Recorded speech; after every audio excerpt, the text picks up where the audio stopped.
Welcome to the New Mexico Museum of Space History. I'm Mackette, your resident engin-nerd, bringing you all things engineering from a laywoman's perspective. Here at the Museum of Space History, we see incredible inventions, and it got me to thinking, where do engineers get all of their ideas from? And if you look around, one great place to find ideas is in nature. The act of finding and creating based on nature is called biomimicry or biomimetics, where we're trying to mimic what is happening in the natural world. Leonardo DaVinci is a famous example of using biomimetics and biomimicry. He took 500 drawings and over 3,500 words looking at birds that he saw in the sky and trying to mimic what they were doing to create flight. He created what was called an ornithopter, or bird wings, after studying these birds to try and use methods like glide and propulsion in order to fly. And while Da Vinci never flew, his model were used by people like the Wright brothers to bring us some of the first flight. But there are many other examples of biomimicry in the engineering world. One fairly common example of biomimicry is camouflage, when animals blend in to their environment around them. Since World War II, we have been experimenting with different examples of camouflage depending on where we go, and we've seen a popularity in camouflage since that time. Another great example of biomimetics was one by George de Mescal, who was going for a walk with his dog when he noticed that his dog had these burrs attached to its fur.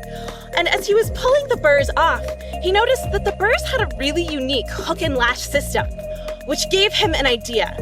Would it be possible for him to maybe create two sides that would have a hook and a latch system?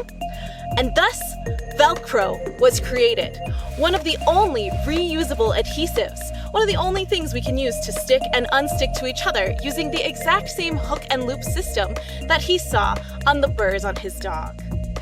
But where do we see biomimicry in aerospace? One example is the Mars bee, currently being developed by the University of Alabama, Huntsville. In 2018, Dr. Cheng Quan Kang and his collaborators proposed an innovative way to increase the exploration and scientific missions that could take place on Mars. The Mars bee, as the name suggests, mimics bees leaving the hive.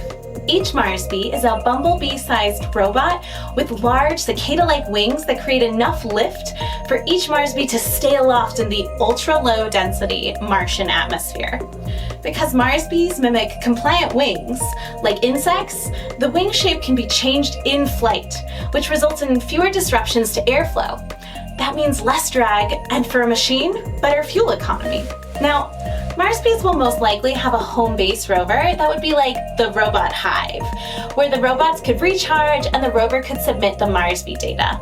Mars bees are still in the early stages of development, and engineers are working to determine the optimal wing design and the weight that can hover in Mars's atmospheric conditions. Now, the benefit of the Mars bees is that we could have lots of data being collected across Mars all at once.